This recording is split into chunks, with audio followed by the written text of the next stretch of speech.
It's the afternoon of January 24th, 1871 in New York City. 8th Avenue is bright with snow several inches deep, and locals are making the most of the weather. Horse-drawn sleighs rush up and down the wide street, their riders bundled in furs and thick woolen coats. An hour ago, James Watson drove his sleigh uptown from his home on Madison Avenue and 42nd Street. He and his driver stopped in at a club for a drink, then turned for home. With so many people enjoying sleigh rides, there are deep ruts in the snow, so James handed the reins to his coachman for the return journey. Better to let the more experienced man be in charge in conditions like this, right? So now James is sitting back watching the city pass by.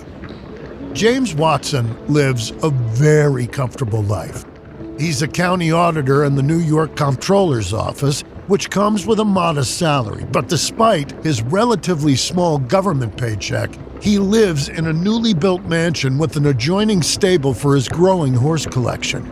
One of the two horses pulling his sleigh right now costs $10,000. That's an eye-watering amount when you consider that most laborers in the city earn somewhere around $1 a day. Most of the newspapers report that James has simply made his wealth through good investments. But the truth is a lot more complicated. As James's sleigh nears 130th Street, a horse headed in the opposite direction veers suddenly across the road. James startles out of his reverie as he feels the vehicle jolt to the side. His coachman is pulling on the reins, trying to move out of the path of the spooked horse. But the ruts in the snow keep the sleigh on its path. There's nothing they can do.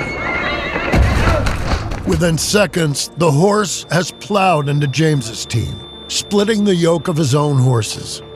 A shaft of wood harnessed to the runaway drives into James's $10,000 mare, killing her instantly. The force of the collision jolts James out of his seat, throwing him against the dashboard of the oncoming sleigh. Before he can even process what's happened, James feels a thunderous pain in his head, and everything goes dark. When he comes to moments later, James has trouble opening his eyes. It's such a tremendous effort. His head feels like it's been split in two, and he's sure he can taste blood. Lying there in the snow, he can hear men shouting. Someone is told to go ahead and let the nearby gentlemen's club know to expect an injured man in a few minutes. Another person says something about a cracked skull. James tries to raise his hand to wave everyone off. He's sure that all he needs is a good night's sleep and a little patching up. He doesn't want all the fuss. But despite the fact that he'll make it home in one piece, James Watson doesn't have long to live. Within a week, he'll be dead from his injuries. And his death will turn this freak accident into a domino that topples one of the most powerful political machines America has ever built. Okay, so if you've been sitting on a business idea, Shopify makes it easy to make it happen. Everything you need to start selling is included and ready from day one. I know you've heard me talk about the purple button and how easy it is at checkout, but Shopify also saves your information so that if you have to go back, everything is already there. I mean, it doesn't get any easier than that. And because Shopify does all the setup and checkout for you, you can focus on growing your business. One business that I shop at all the time went from selling a few items to selling hundreds. Their growth has been exponential, and yours can too. Your landlord has a small business. Your ex has a small business. What are you waiting for? Start free at shopify.com/American Criminal. Every self-made person started somewhere. Yours starts free at shopify.com/American Criminal. With Shopify, nothing stands between you, your idea, and a real business. So go make it one. Start your free trial at shopify.com/American Criminal. That's shopify.com/American Criminal. And we're live on match day as Doug reaches for a buffalo wing. He's got it! Oh, and he's gone for a can of Pepsi too! What a finish! There's no doubt about it. It just tastes better. Match days deserve Pepsi.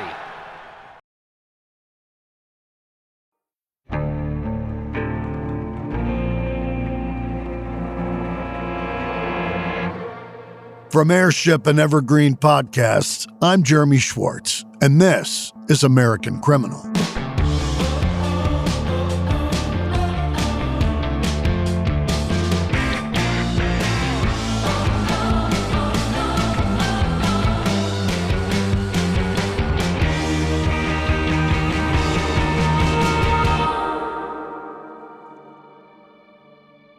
If you ask historians about New York City politics in the 18th century, I'm willing to bet one name comes up more than anyone else: William Tweed. At the height of his power, Bill Tweed had almost complete control over the political machine that kept New York running. And if you think he got that position by doing things that were all above board, allow me to relieve you of that misapprehension. Bill Tweed was one of the first true political bosses in American history. He exploited an already corrupt system, pulling the strings to get his way, molding the city to suit his vision, and using his unparalleled power to silence anyone who tried to stop him. This was at a time when the Great American Experiment was in its infancy. Its great cities were still developing, as were its laws. Elections were a wild west of stuffed ballot boxes, double voters, and gang violence. All of it ordered by the leaders of the political parties themselves. The winner wasn't always who had the best ideas, but often whose supporters could outfox the competition on Election Day. Growing up in a New York City where pigs roam the unpaved streets to help keep trash under control, Bill didn't notice any of this. He had plenty else on his mind. But once he reached voting age, he sized up the system and decided he wanted to jump in head first. But why, I hear you ask? Why would anyone want to get involved in something so messy, so dangerous, so unformed? Simple. Money. This is the first episode in our 4-part series on William Boss Tweed, New York's 40 Thieves. It's the summer of 1833 in New York City, nearly 48 years before James Watson dies following a sleigh accident. In a squat building on Cherry Street, not far from where the Manhattan Bridge stands today, young William Tweed is sweeping up wood shavings. Little Bill, as his parents and siblings call him, isn't actually that small. He's going through a growth spurt lately, and his shoulders stretch his shirt as he pushes sawdust around his father's workshop. Bill likes helping out his dad with his chair-making business and stops by most afternoons once he's finished his lessons.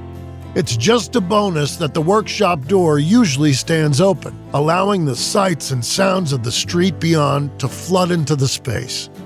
Today, as he stoops to push a pile of dust into a pan, Bill hears the sound he's loved since he was old enough to walk: the frantic clatter of fire engine bells. He drops his pan and his broom and rushes out onto the street, which is little more than a stretch of compacted earth between the rows of buildings. Bill's head whips back and forth, looking to see which direction the engine will come from. Then it appears, all gleaming bells and brass-accented wood, the engine of Fire Brigade number 33. In the span of a few seconds, the engine is passing Bill. A team of men surrounds the engine, each with a thick rope in their hands, pulling the vehicle up the street towards their destination. At the head of the group is a man in a bright red shirt, the foreman, the leader.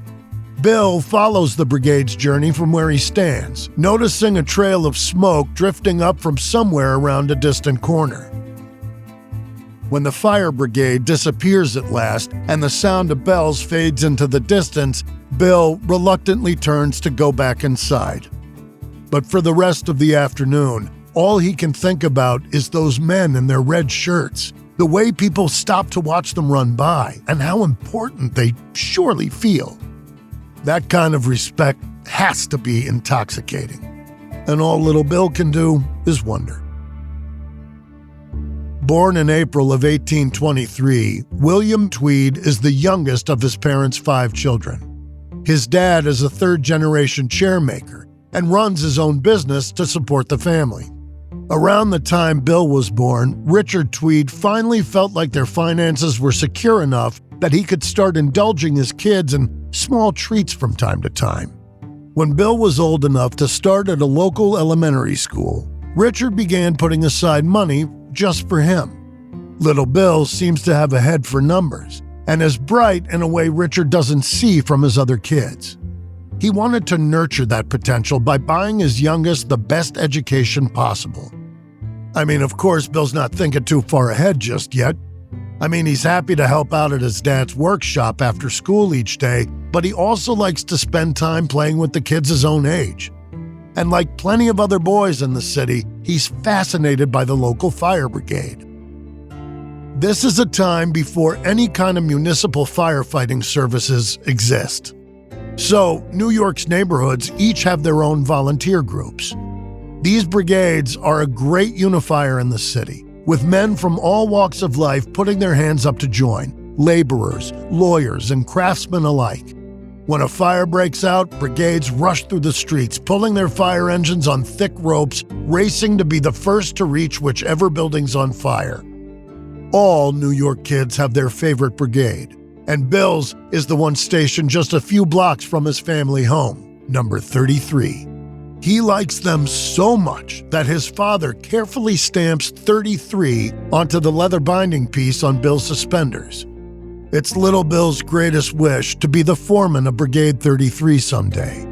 He wants everyone to look at him in his red shirt and instantly know how powerful he is, and to respect him completely. When Bill's about 11, though, it's already time for him to leave his childhood behind. Richard's been working so hard for years, putting in longer and longer hours to produce more chairs to pay for Bill's education. And it's taken a toll on his health. His heart can't take it anymore.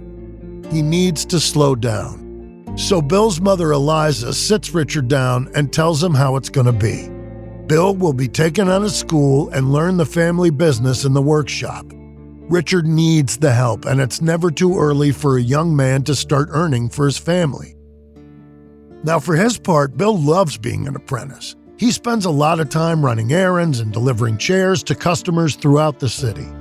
Richard wants more for his son, though. It frustrates him to see the smartest of his children falling into the same familiar patterns. So, after 2 years, he sends Bill off to work for a local saddler and hardware dealer. At least he can broaden his skill set there. 13-year-old Bill doesn't enjoy this job as much as making chairs with his dad, but there's one undeniable perk to the new gig. He gets paid. At the end of his first month, he brings a few silver coins home to his mother and hands them over, both of them practically bursting with pride. Over the next year, Bill earns himself a reputation in his neighborhood. He's tall with a frame that's filling in as he gets older, and other teenage boys gravitate towards him. He wins most of the fights he gets in with other kids, and younger boys often argue over who's going to help Bill carry deliveries for his boss. When Bill's 14, his father's business has grown so much that the Tweeds can finally afford to send Bill to boarding school for a proper education. And by this stage, Richard's even more anxious for his son to be exposed to new experiences. Bill's slightly rough and tumble life here in the city has coarsened his personality. But at boarding school, he'll be surrounded by the sons of gentlemen and taught by men of faith. That should soften some of Bill's harder edges. But after a year away from New York, Bill decides he's done with school. 1 year was all it took for him to learn bookkeeping skills, and that's enough for him to start making his own way in the world. So he turns down his father's offer to pay for more studies and takes a job as a clerk for a tobacco merchant. Soon after that, Richard buys a partial stake in a brush factory, and eventually Bill starts keeping books for them too.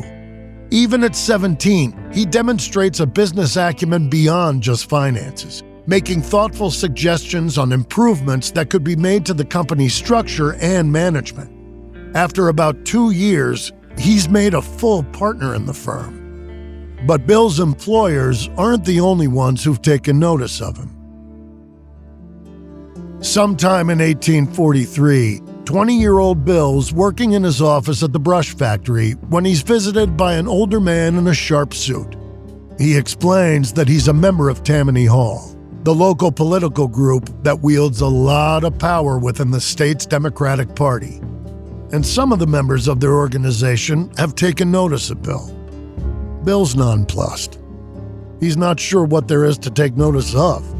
But the other man goes on, pointing out Bill's varied experiences in the business world, his popularity at local dance halls, and his likable, outgoing nature. The General Counsel of Tammany Hall agrees that all of these things make him an ideal candidate for an alderman. Now, in 1843, New York City is divided up into a number of wards, each represented by an alderman and an assistant alderman. The powers of the men on these boards cover a lot of ground, including the appointing of all police officers within their individual wards, selecting the pools of men juries are chosen from, and sitting as judges in criminal courts. As a body, they also vote to award licenses to run bus and streetcar lines, as well as ferry services within the city limits.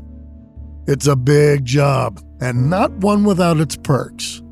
But it's also an unpaid position, because this is a time when the general belief is that only people who have enough money not to need any more of it are competent enough to govern the masses.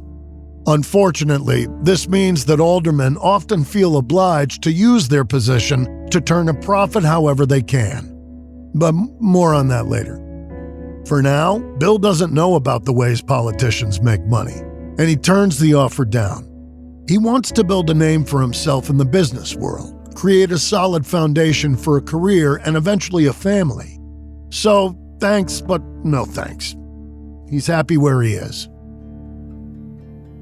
About a year after Bill turns down that proposal from Tammany Hall, he makes one of his own.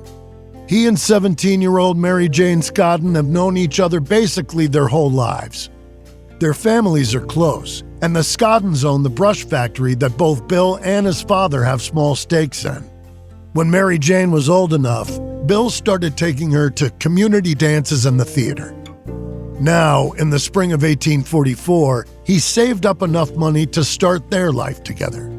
He asks her to be his wife, and they get married in short order. But after he's happily married, Bill's thoughts keep returning to the idea that he should run for office. He never really thought about being a politician until that moment, and it's a very intriguing idea. Then he gets a taste of America's brand of democracy, and the wheels in his head start turning. That same year, he and Mary Jane marry. 21-year-old Bill votes in his first presidential election. At the polling place, he's shocked to see people standing outside the building openly offering men money in exchange for their votes. And no one seems to care about this blatant corruption of the election process. Not even the official election supervisors seem worried. It's just what happens. Bill's curious, so he asks one of these poll watchers how many people typically turn out to vote. The other man says that about 8% of New Yorkers usually stay home for presidential elections. Now, given how many eligible voting men live in New York City, there will probably be around 41,000 votes cast. So imagine Bill's surprise the next day when he opens the newspaper to read about James Polk's victory, and he sees that more than 55,000 votes were cast in the city. That's about 10,000 more votes than there are eligible voters. And no one bats an eye. It is incredible. The truth is that elections at this time are still relatively crude. Much like America's democracy itself, the process is evolving, and the current system leaves plenty of room for outright cheating. Depending upon which political party is in power in each ward, election officials are basically free to stuff the ballot boxes or simply misreport tallies at the end of the day. While that's going on, some men travel between polling places, casting their votes many times over. They're called repeaters, and it's something that plenty of them are proud of. They're each doing their bit for the party, and that's all that matters. None of this is covered up. It's just not something that the layperson really talks about, but it catches Bill's attention. And instead of turning him off the subject of elections, it makes him lean in. He starts to wonder if maybe he should throw his hat in the ring after all. Starting a business can seem like a daunting task, unless you have a partner like Shopify.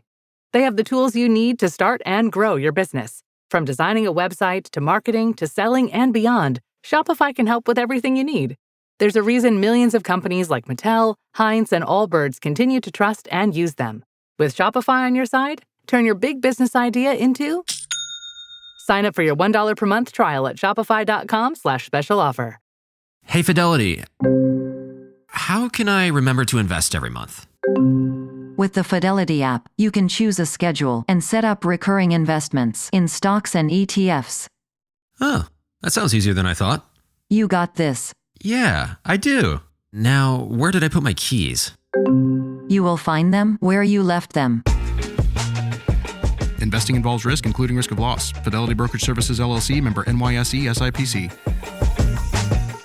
I'm Hannah. I've lost 75 pounds in 20 months with GLP-1s, plus diet and exercise. On Row, I've gone from struggling to run a mile to running farther every day. You can access FDA-approved GLP-1s online. Get the support you need to reach your weight loss goals. Go to row.co/weight to see if you qualify. I'm a paid Row partner. 20% average weight loss in 1 year in non-diabetics with obesity or overweight with a weight-related medical condition versus 3.1% in placebo arm. RX only. To stay informed about serious side effects, go to row.co/safety.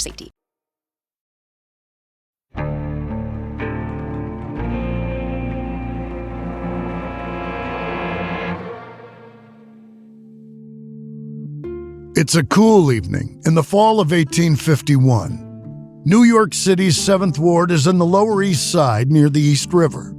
That's where Volunteer Fire Engine Company Number 6 is headquartered. Tonight, the Big Six, as the locals call them, are parading through the street, showing off their shiny new engine. The brigade's newest foreman, 28-year-old William Tweed, marches beside the company in a bright red shirt.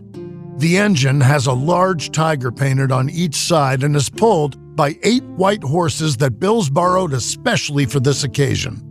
The rest of the 75-man team form a guard of honor, each of them carrying a lit torch. As Big Six makes its way through the neighborhood, locals come outside to cheer the men on. Bill drinks it all in, waving to the small crowds of people, smiling at the young boys staring at him in wonder. It's a dream come true. Big Six was formed about 3 years ago. In the fall of 1848, a group of local men came together to fill the void left by the dissolution of the neighborhood's old volunteer brigade. Bill Tweed was one of the founding members and suggested both the company's official name, America's Engine Company Number 6, and its tiger logo. Within a year, Bill was elected the brigade's assistant foreman. A year later, he was voted the group's leader. That same year, 1850, Bill also ran for public office for the first time. He was nominated for the position of assistant alderman in the 7th Ward, but lost by just 47 votes. He was kinda annoyed by that, but he bounced back quickly. After all, he was living his dream as foreman of a fire brigade. And the Big Six wasn't just any band of volunteers. Their bravado and theatrics earned them a reputation that reached far beyond New York City. In 1851, the brigade even embarked on a tour to Philadelphia, Baltimore, and then to Washington, D.C., where they had an audience with President Fillmore. It might have been this meeting that inspired Bill to run for office again, this time for alderman. In the fall of that year, he returns home, parades the new fire engine through the streets, and then gets to work courting votes. The higher-ups within Tammany Hall tell him that if he expects to win, he'll need to put in more of an effort with his campaign than he did the last time. Now, Bill really thinks about this advice and wonders what he can do to make a difference. It's only been a year, and the political makeup of the ward won't have changed much in that time. The 7th is almost an even split. There are the business owners and wealthy merchants who typically vote for the Whig Party, a forerunner to Republicans. And you've got the lower-income tradesmen who gravitate towards the Democrats. So the people who voted for the Whig candidate in 1850 will probably do the same this year, and it would be an awful lot of effort to change their minds. But maybe he doesn't have to. About a month or so before the election, Bill pays a visit to his friend Joel Blackmer. Joel's the well-respected principal of a girls' school in the 7th Ward, and Bill knows that his opinion will carry a lot of weight in the community. When he tells Joel that he's running for alderman, the other man's happy for him. Joel always votes for the Whigs, but he promises that he'll vote for Bill this time and swears to help in any other way he can. Bill smiles and says he's grateful to hear that. Then he asks if Joel would consider convincing his many friends and professional contacts to cast their vote for Bill too. But Joel says that wouldn't work. No matter how popular he may be, he won't be able to sway anyone to vote for a Democrat. But Bill's okay with that. He's got another suggestion. Joel should stand as an independent Whig candidate, turning this into a 3-man race. Joel's taken aback by this idea, but he did give his word that he would do whatever he could to help Bill get elected. Joel Blackmer earns about 200 votes in the contest for alderman, siphoning most of those from his fellow Whig nominee. And thus, Bill Tweed wins the election by 48 votes and joins the incoming class of aldermen. With Bill's help, it's a group that will soon earn a dubious nickname: the 40 Thieves.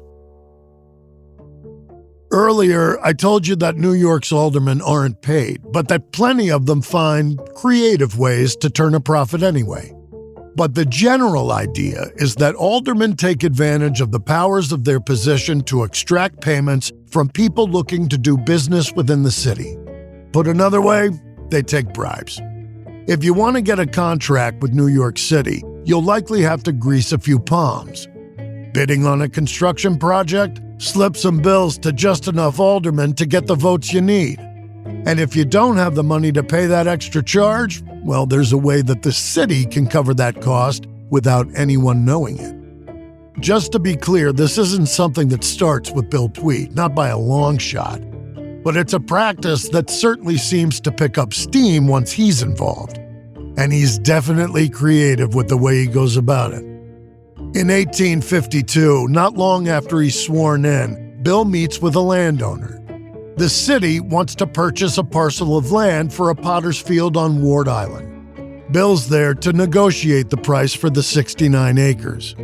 Now, at a rock-bottom minimum, this land is worth $50 per acre, and at very most, $800. It's a big spread, but it gives you an idea of what figures the negotiation should be hovering around, right? If the owner insists on top dollar, he could maybe walk away with $30,000. Bill offers him just over $103,000. That's about $1,500 per acre, nearly double the maximum of what a common sense valuation says the land should sell for. Needless to say, the landowner's stunned by the offer. But Bill smiles and tells him that there are certain conditions that go along with it. What we see here is something called the graft. That's when a charge to the city is artificially inflated, then approved by an official who coordinates with the biller to split the excess profit. In this case, Bill has the landowner draw up a quote that's more than $70,000 clear of what it should be. Now, tracing where that money goes after the city pays it out is another story entirely, but I'm pretty confident that most of it will get split amongst aldermen. And I wouldn't be surprised if Chief Negotiator Bill Tweed gets a bigger piece of the pie. There are plenty of stories like this, because it seems like the city overpays for just about everything. That summer, Bill signs off on a delivery of fireworks for the 4th of July. Altogether, the fireworks are worth about $500, but the seller invoices for $4,100, more than 8 times their value. And the taxpayers of New York, they've got no clue where their money's going. But by this stage, money's not Bill's only concern. I mean, don't get me wrong, he's motivated by money in a big way, but he's quickly understanding that the best way for him to acquire a lot of money is to be in a position of power. That way, he can take advantage of an easily corruptible system.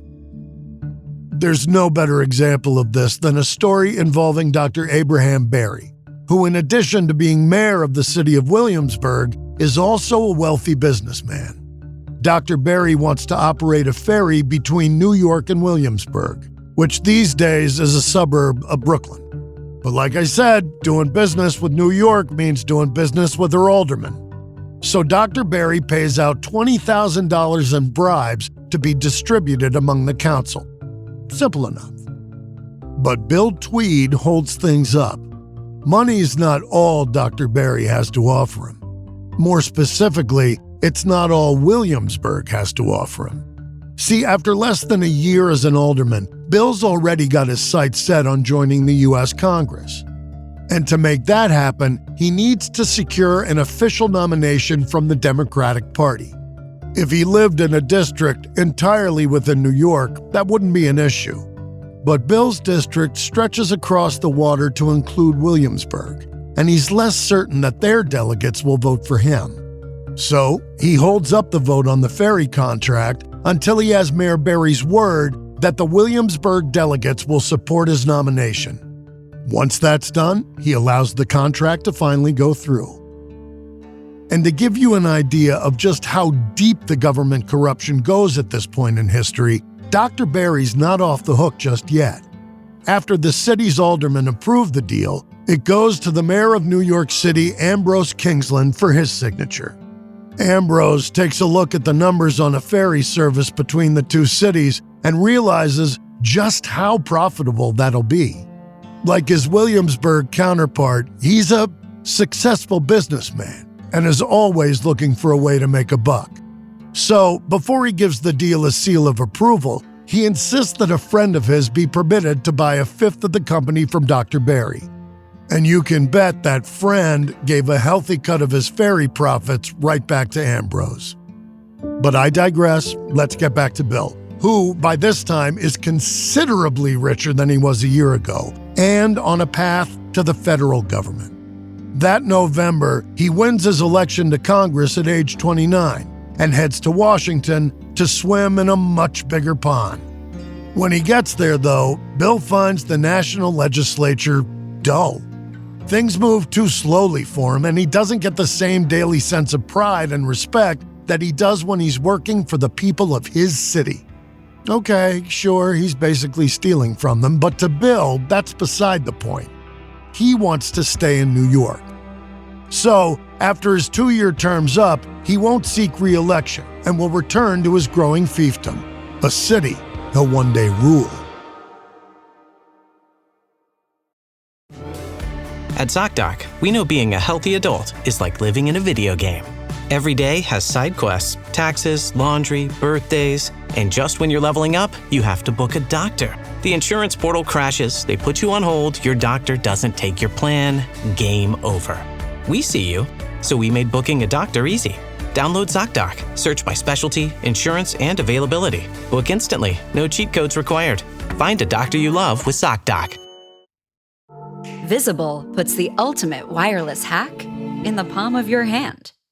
With unlimited 5G wireless data and hotspot designed to keep you connected, powered by Verizon's 5G network. And no contract holding you back.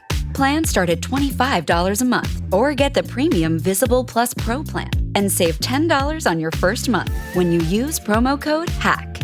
Make the switch at Visible.com. Terms apply. See Visible.com for details.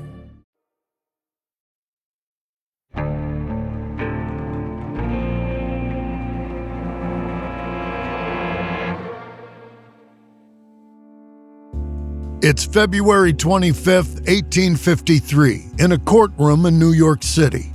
At the front of the room sit 3 judges, including 2 who do double duty as aldermen on the council known as the 40 Thieves. The gallery is packed with reporters from New York's newspapers, all of them excited to write the next chapter in an ongoing saga. That saga being the 40 Thieves have been publicly accused of corruption. Aldermen have been soliciting and accepting bribes, at least that's what their accusers say. And the press have latched onto the story like a dog with a bone. New Yorkers can't get enough. The relentless onslaught of articles about the accusations have some of the aldermen worried. They're powerful, sure, but they're not untouchable. Recently, a grand jury was convened to investigate the matter. That investigation hit a snag when a witness refused to answer the question of whether he was ever offered a bribe to anyone on the Common Council. So, the grand jury proceedings were called to a halt while the prosecutor brought the matter here. He's hoping that the panel of judges will compel the witness to answer the question. That's why 29-year-old Bill Tweed is in the front row of the gallery. He's staring down the two alderman judges, William Brisley and John Doherty. Bill knows that the third judge values his own popularity in the community too much to side with the 40 Thieves. So Bill needs both William and John to do the right thing and slap the prosecutor down. If they don't, things could get ugly. He knows that some of his colleagues are already thinking of fleeing to Canada. Bill thinks they're cowards. He's confident things will go their way if they apply pressure at just the right spots. So, as he sits there surrounded by other members of the council, Bill tries to make eye contact with the judges. He wants them to remember what their positions do for them, how much money they stand to gain if they allow things to continue as they have been, and what their friendship on the council can mean to their continued success as politicians.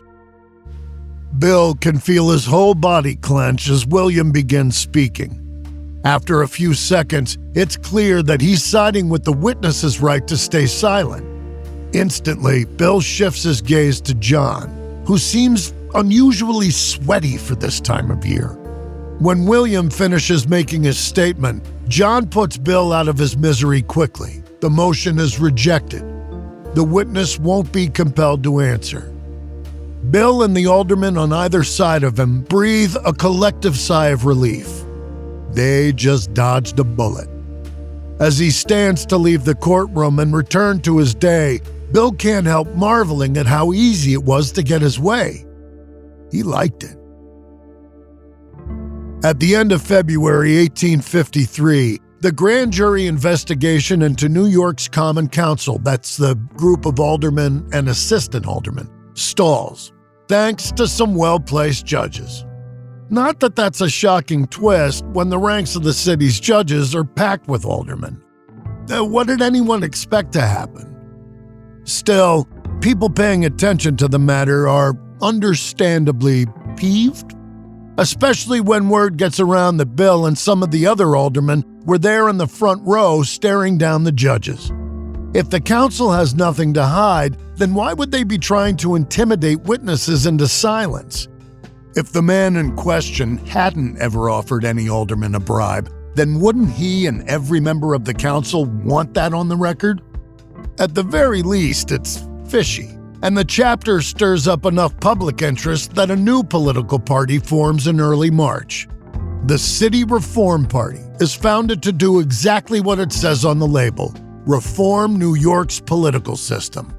They make a public proposal to curb the powers of the aldermen by removing their authority to sit as judges and appoint policemen. The role of assistant aldermen will be abolished and replaced with a 60-seat board of councilmen. The City Reform Party's proposal is printed in newspapers, and every political group in New York passes a resolution calling for it to be adopted. It's clear to everyone that the public wants a change. Fighting it would be a losing battle. The state legislature quickly puts it to the people in a referendum, which passes in a landslide. So, where does Bill Tweed stand in all of this? Well, he pretty much keeps his mouth shut. He can see which way the winds are blowing. Plus, he's still in the middle of his term as a U.S. congressman. This, in addition to working for his father's chair-making business and his father-in-law's brush-making factory. So he's got other things to focus on. When the 1853 elections roll around, he doesn't even try to retain his position as alderman. He's not giving up on New York politics, he's just taking a step back to wait and see how things shake out. And by the time he'll be ready to get back into the game, the playing field will look a lot different. Fernando Wood has already stood as a mayoral candidate in New York City once before. In 1850, he scored 44% of the votes. When the next election comes around, he's ready to try his hand again. Like Bill Tweed, he's associated with Tammany Hall and has been climbing the rungs of the group's ladder since the mid-1830s. Now, something you should know about Fernando Wood is that he's a decently good businessman who's seen his share of financial ups and downs, a lot of the time thanks to cheating his partners and customers. Politically speaking, he's a cockroach. He can survive just about anything. Plus, he's very good at correctly predicting the way the wind will blow in the future. And, like many of the most successful politicians, he's really, really, really good at lying. During his campaign in 1854, Wood runs as a Tammany Hall Democrat. And most of Tammany's base is made up of New York's immigrant community, which is predominantly Irish and German. At the same time, though, Wood secretly accepts a place on the executive committee of the Know Nothing Party. And no, that's not something I just made up. That's really a political party who call themselves the Know Nothings. They used to be called the Native American Party, and their whole deal is basically that they're all for the advancement of people born in America, specifically people of European descent. So, in other words, they don't want immigrants coming to New York City, and they don't like Catholics either. So it's a little weird that a politician would be involved with both of those groups, right? One that embraces immigrants and courts their votes, and one that wants immigrants turned away at the border. But that's Fernando Wood for you. Not that he's open about his affiliation with the Know Nothings. In fact, when some members of the usually secretive Know Nothings come forward and publicize his membership to their executive committee, Wood lies through his teeth. He calls the reports slanderous lies and threatens to sue. Those Know Nothings aren't the only ones who seem intent on derailing Wood's campaign, though. A renegade faction within Wood's own party backs an independent Democrat. And while both of these things do pull some votes away from Wood's final tally, it's not enough. He wins office with a little over 20,000 votes. Why people in both parties tried so hard to derail Wood's campaign is a mystery, though it might be that they don't want a mayor who serves two masters. But that's not something they should be worried about. As mayor of New York City, Fernando Wood will only serve one master: himself. From Airship, this is episode 1 in our series on William Boss Tweed. On the next episode, the dictator-like rule of Fernando Wood leads to a seismic clash between two police forces on the streets of New York.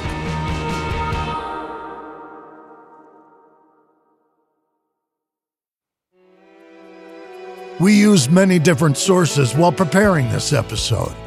A couple we can recommend are Boss Tweed, The Story of a Grim Generation by Dennis Tilden Lynch, and Boss Tweed, The Rise and Fall of the Corrupt Paul Who Conceived the Soul of Modern New York by Kenneth D. Ackerman. This episode may contain reenactments or dramatized details, and while in some cases we can't know exactly what happened, all our dramatizations are based on historical research. American Criminal is a co-production of Airship and Evergreen Podcasts. It's hosted, edited, and executive produced by me, Jeremy Schwartz. Audio editing and sound design by Sean Rule Hoffman. Music by Thrum. This episode is written and researched by Joel Callan. Managing producers are Emily Burke and Sarah Wilgrove. Executive producers are Joel Callan and Lindsey Graham.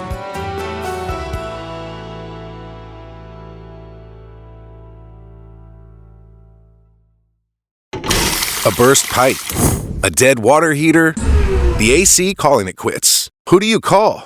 HomeServe is an easy way to handle unexpected home repairs, with plans covering stuff basic homeowners insurance usually won't. Instead of scrambling for a contractor, you make one call to get the repair process started. Join the millions of customers who trust HomeServe right now. Go to homeserve.com/podcast for 50% less your first year. That's homeserve.com/podcast. Savings compared to renewal price. Void in Florida. Hey guys, have you heard of Goldbelly? It's this amazing site where they ship the most iconic, famous foods from restaurants across the country. Anywhere, nationwide. I've never found a more perfect gift than food. Goldbelly ships Chicago deep dish pizza, New York bagels, Maine lobster rolls, and even Ina Garden's famous cakes. So, if you're looking for a gift for the food lover in your life, head to goldbelly.com and get 20% off your first order with promo code GIFT. That's goldbelly.com, promo code GIFT.